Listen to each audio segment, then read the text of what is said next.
That was a great talk, and I'm really happy to see that the afternoon crowd is still as strong. I was expecting folks to be a little bit sleepy and maybe, bail out or something, but thank you for staying here and enjoying the conversation. So we have a very exciting next session planned now. It's about how healthcare is adopting generative AI.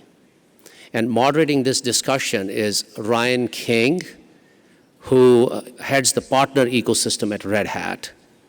I had an opportunity to briefly chat with Ryan backstage and learn about his history in technology and what an incredible journey he has had. So I can't wait for him to share that with all of you here. So welcome, Ryan. Welcome to the stage.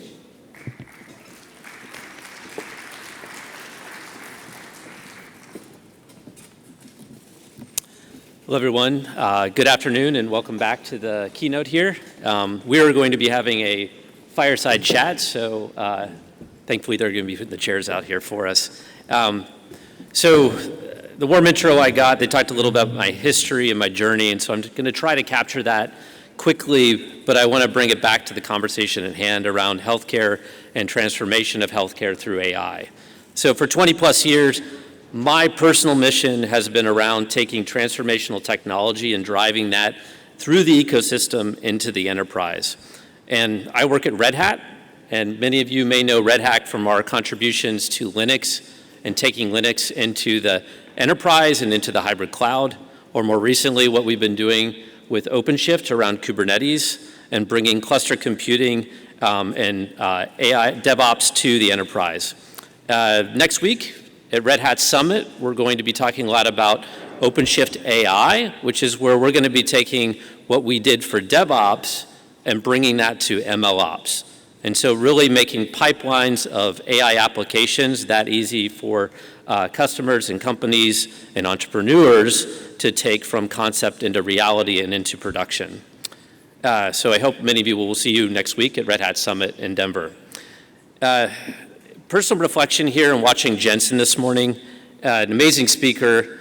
He did a fantastic job of really relaying the entrepreneur's journey. I had my own opportunity to start and sell a startup back in 2008. It was a really fantastic time for me, and I can certainly reflect on what he said about perspective, about values, and about how his purpose really drove how his company achieved what they have achieved. I really felt the best moment for me was when he talked about ignorance being a superpower, and that really drew me back into those days.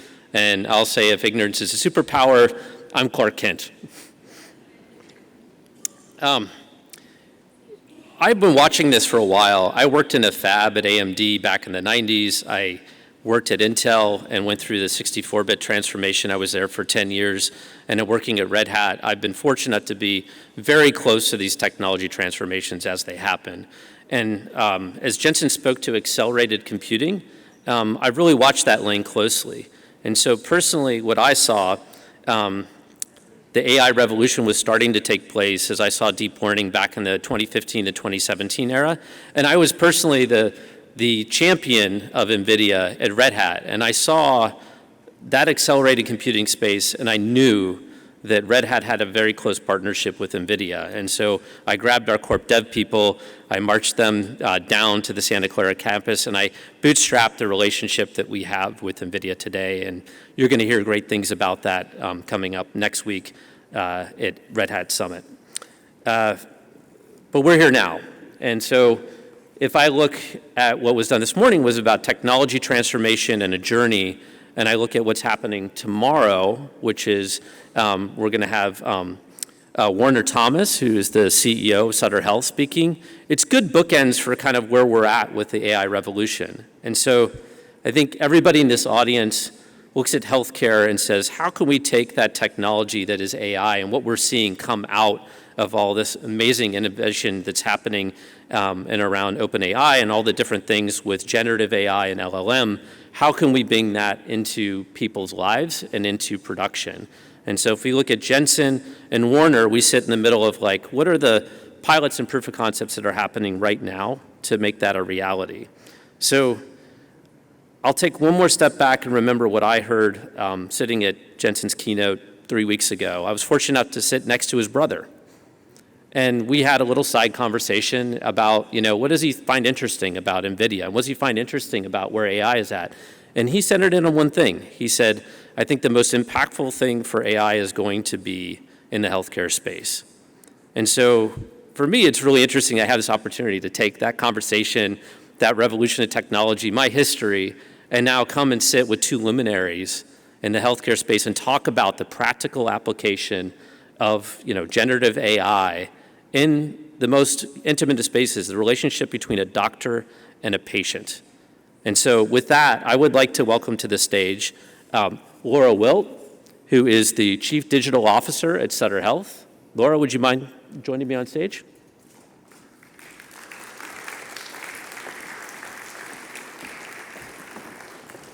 And Dr. Shiv Rao. He is cardiologist at the University of Pittsburgh Medical Center, and he is the CEO and co-founder of Abridge.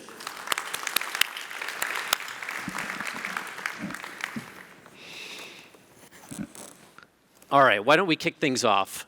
And let's do a little introductions and just set the frame of why you're here today and the work that you're doing together. Awesome. Yeah, I can kick things off.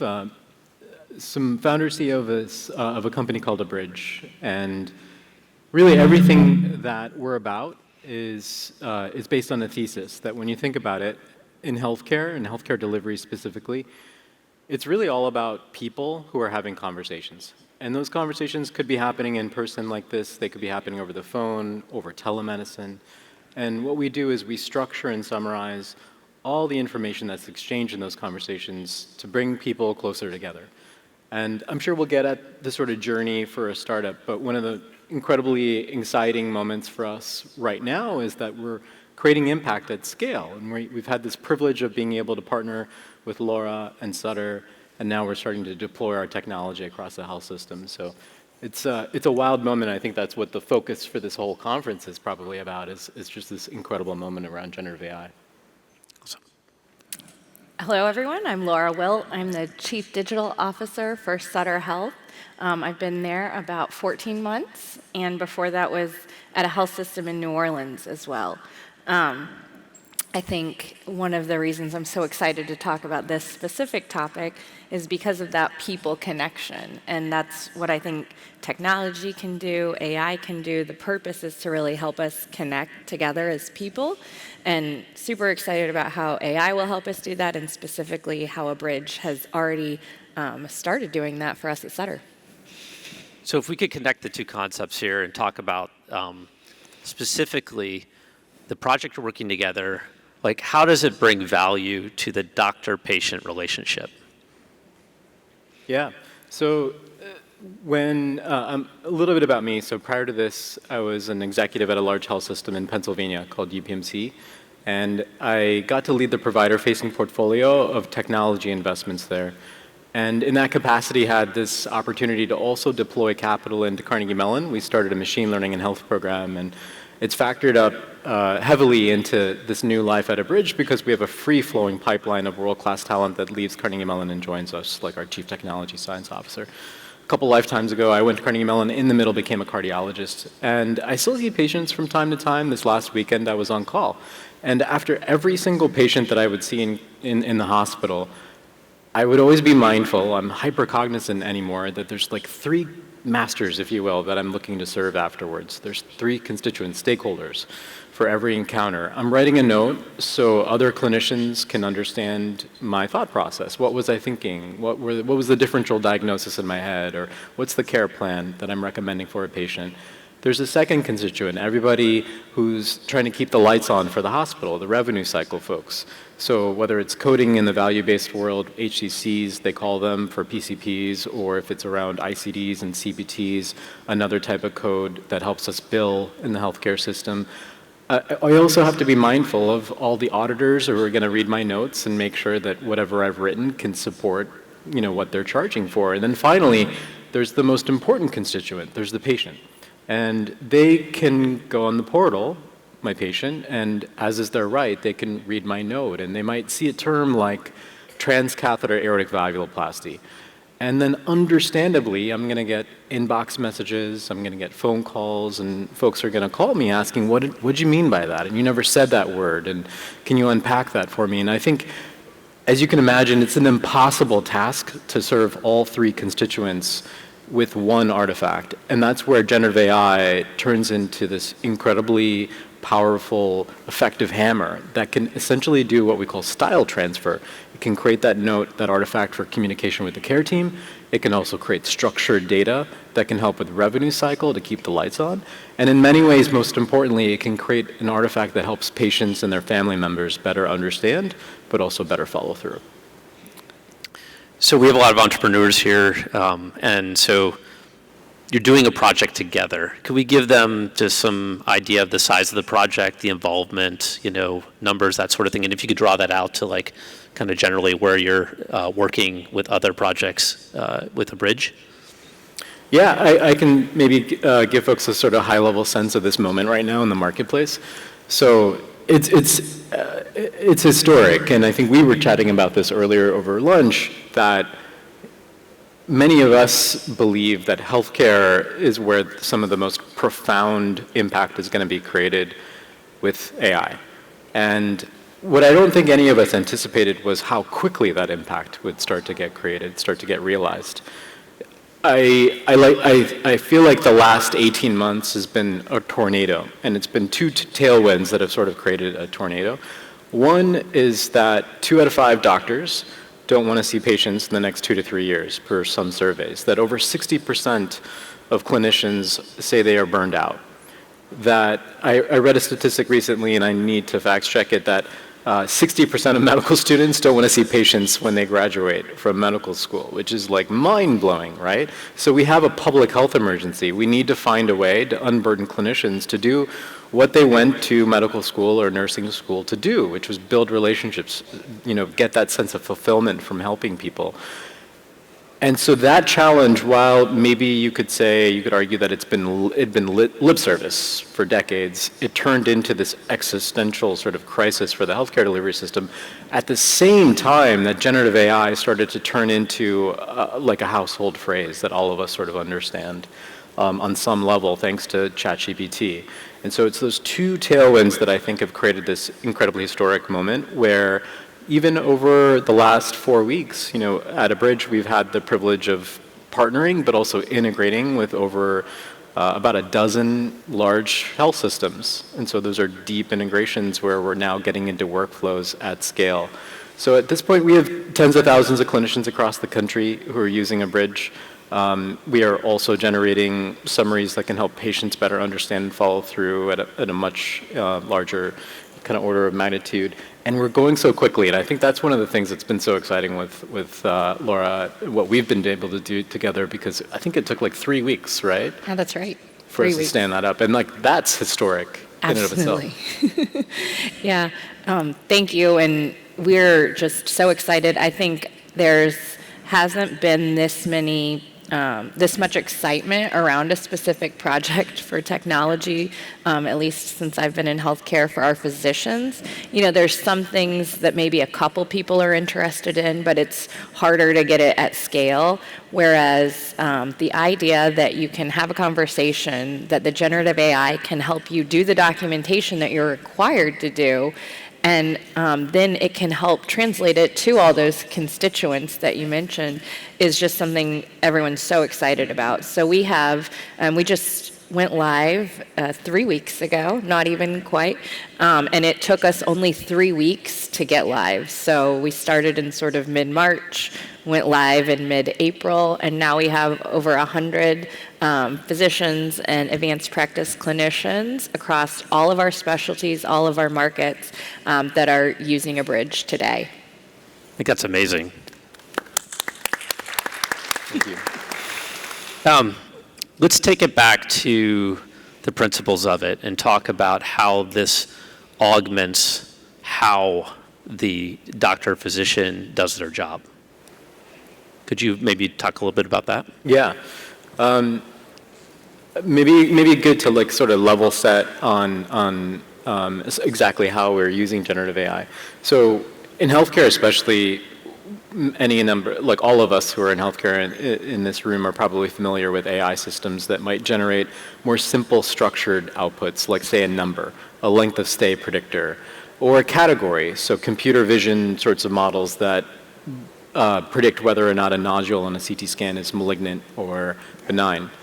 Now, what's different about generative AI and how we're applying it in healthcare is that the outputs, of course, as we know, are not simple and structured. They're unstructured and incredibly complex, and they take the form of media objects.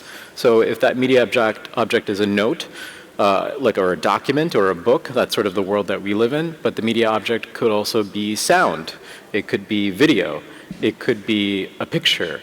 And so what we're doing right now is we're multimodal in the sense that we're capturing conversations. We can also leverage structured data coming from the medical record. But then we have a series of sort of models that run through a pipeline, including speech recognition as well as natural language processing that includes large language models that then generate that output that looks like a clinically useful but also billable note. And so for us, the key, like the name of the game, and I think like Laura was getting at this, it's really to bring people closer together.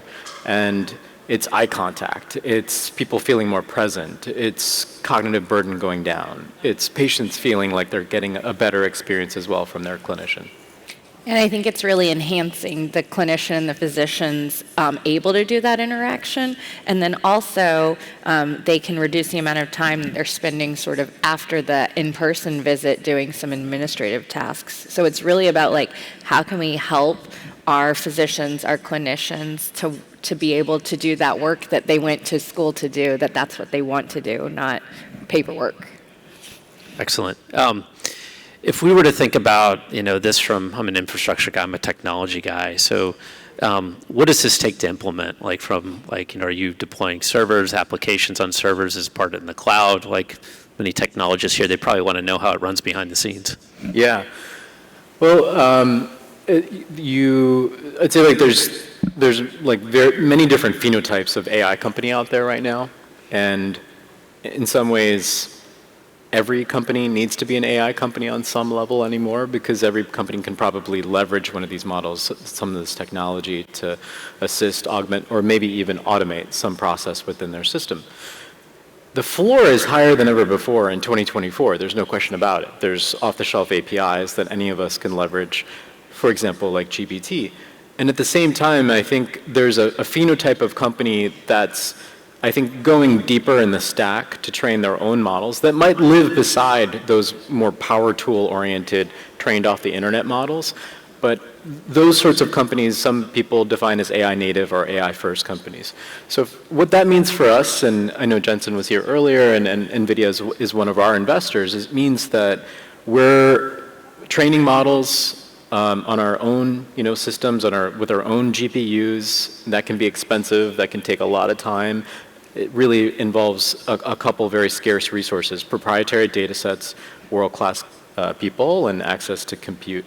And then once we train those models, we serve them on the cloud. And so, any given cloud, infrastructure out there is going to be able to do that. So there's a combination though, and that's where it's like we want to make sure that every single GPU that we own is running, is training every single second of the day. Highly utilized. Exactly. Yeah. I mean, we're a hybrid cloud company, so we're always excited to hear about these patterns and run it wherever you need to and provide a platform for that. But this isn't about me. So coming back to, you have certain obligations, Laura, as a Chief Digital Officer. And so as you look at these applications coming in and you think about data and security, can you talk about things from that perspective? Because you're going to be putting in new applications with different obligations perhaps, right? And different concerns about how you're going to deploy them. Yeah.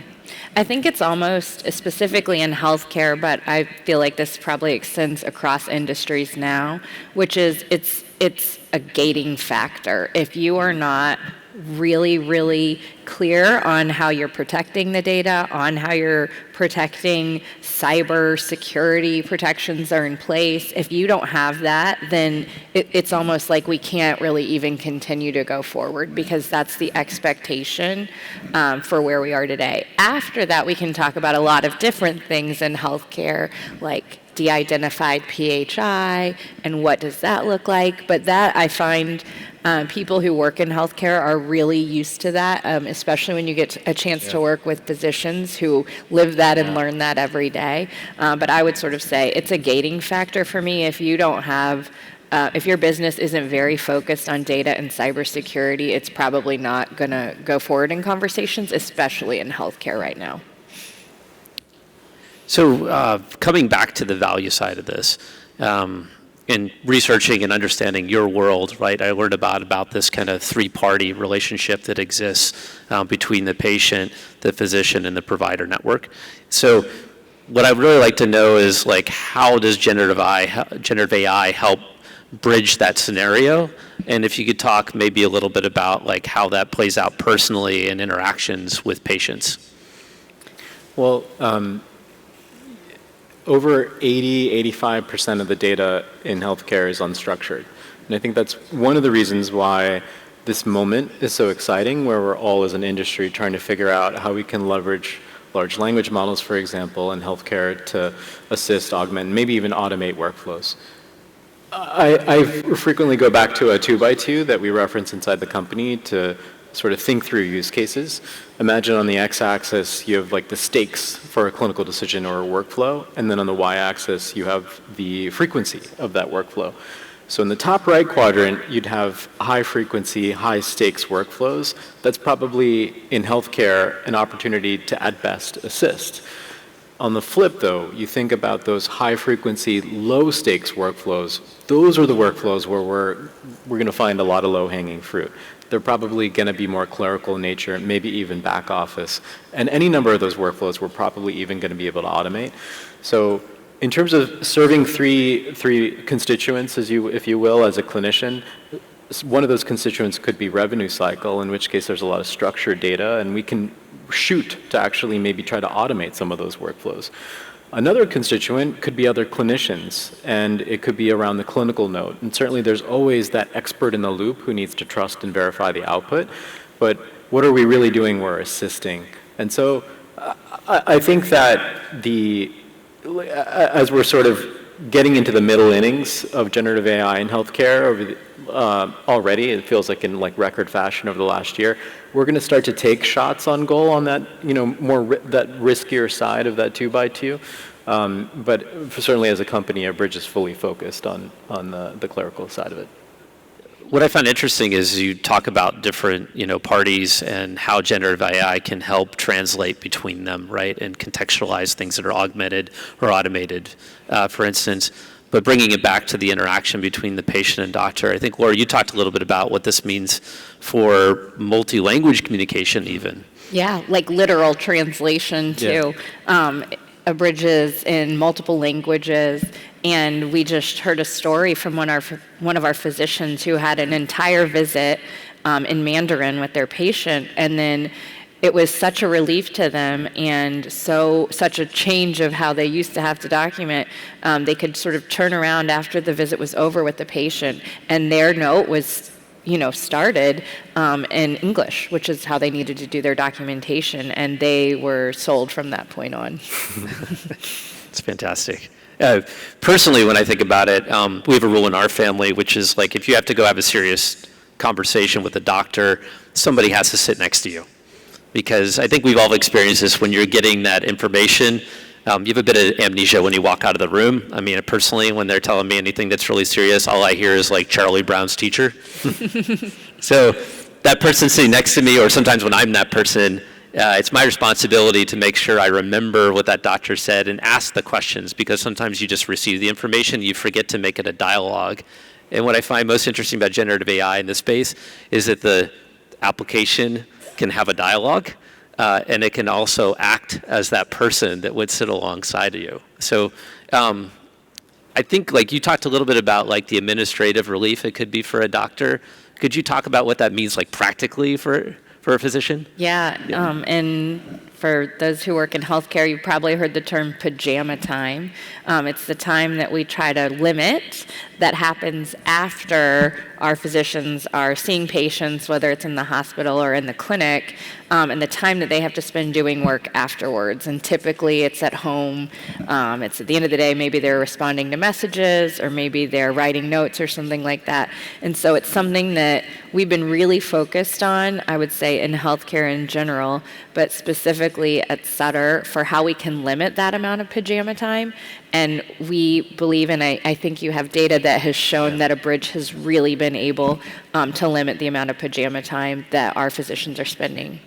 Yeah, we're live now across over 50 specialties. We're demonstrating with data that the AI is generating well over 90, sometimes 93, 94% of these clinical note drafts. We're also demonstrating in some cases, for example, with primary care clinicians who are treating some of the most chronic patients with any number of chronic diseases that they have to figure out, that we're saving people 2, sometimes even 3 hours a day, 5 to sometimes 10 minutes per patient that they're seeing. So if I draw it back to, like, doctors want to be doctors. They want to be engaging patients and solving problems. They don't want to be doing administrative things. And I think even the people that are around them, the administrative people themselves or the nurses, right? Like, they're going to see benefits as well, because it's going to reorient them towards doing the work of helping their patients. Can you speak to the engagement around this and, what you're seeing from some of the other personas maybe that are involved outside of the doctors?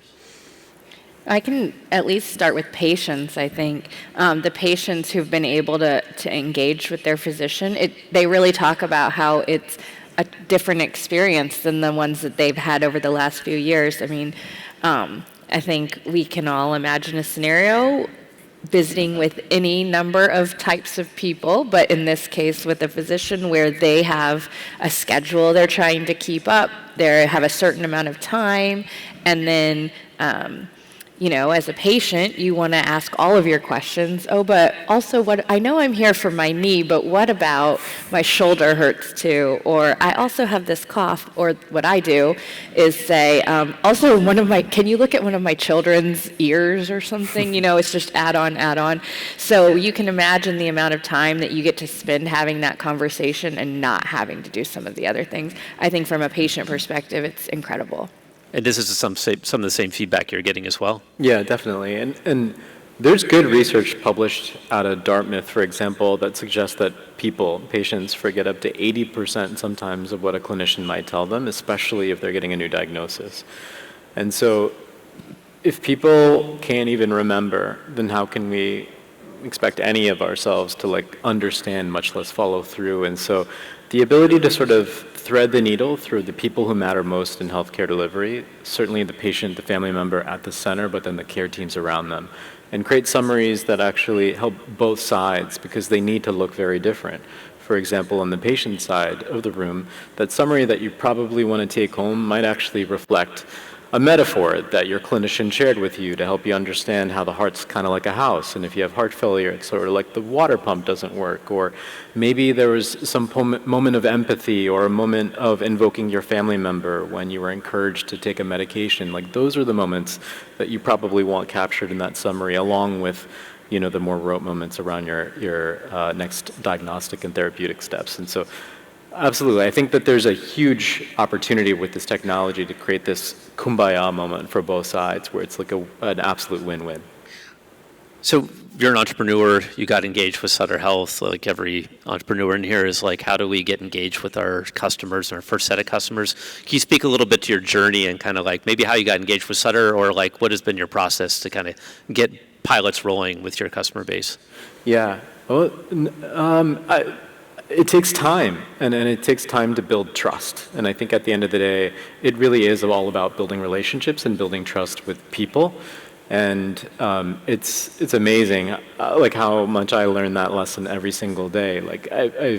I've had this privilege of building really strong relationships with any number of leaders across the country, and that also helps me not just understand what their challenges are, but also how we can come together to actually co-develop something and deploy something entirely new. And I think all of that has to happen over time.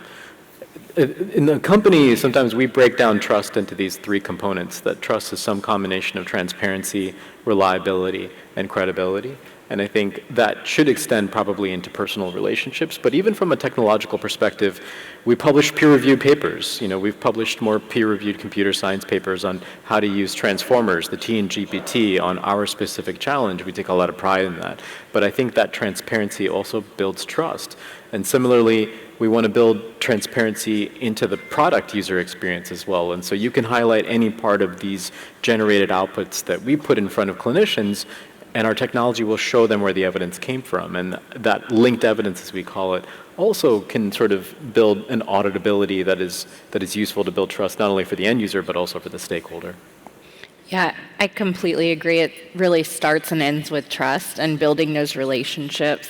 I think the thing I would add on top of that is after you have that trust established, it's alignment and it's timing too. And I think are we aligned on what's the most important problem we're trying to solve right now and how do we do that together? And then timing. Sometimes it's a great idea or a great product and it might not align with what I'm focused on or what my biggest issue is right now. So I think it's all those combined.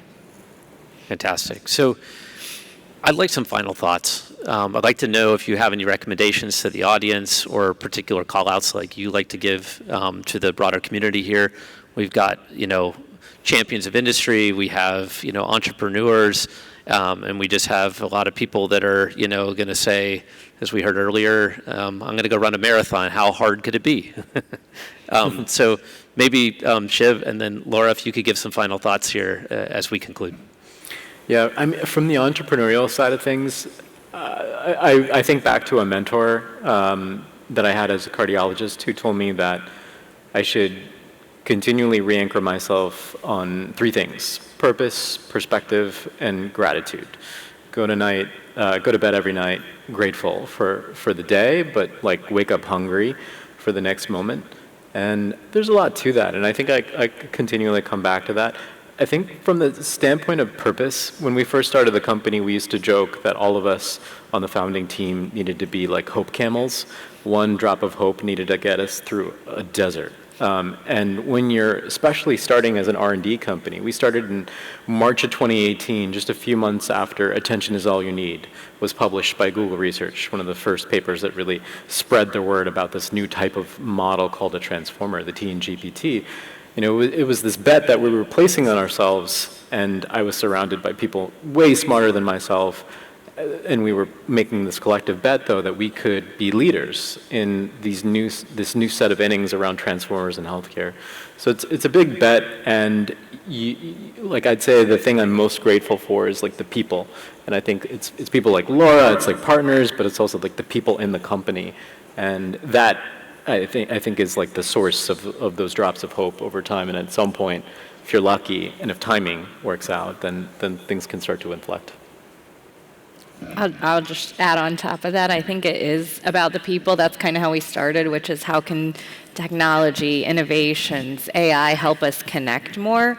And I think if that's what you're focused on, if you can focus on how am I connecting, whether it's with your customers, whether it's with your peers, whether it's with people across industry, and you're figuring that out, I think the other parts get really clear. They become clearer to you as you listen more, as you're curious, and as you learn about people. Fantastic. So to wrap things up, what I personally see is a heartfelt desire to see this realized, right? To see that the doctor-patient relationship becomes that much more stronger and that much more focused on solving health problems and not on the administrative side of it, but facilitates all that so that everything can be done well and efficient. I'm very excited to hear about the reactions of the physicians and the patients in your pilot. And as a technologist, I see the value and I see the potential of where the technology is going, and I can see how Shiv and his company are directly attached to that innovation cycle and bringing that to the forefront of what we can do in healthcare. So I think 5 years from now, we're going to really know what Abridge is, and we're going to really know personally how that's going to help transform our lives. And I'm looking forward to Sutter Health being on the forefront of that. Personally, I hope I see many of you next week at Red Hat Summit in Denver, where we're going to be talking about more of the platform for these applications with OpenShift AI. So if I could get a round of applause for my two guests here and thank them.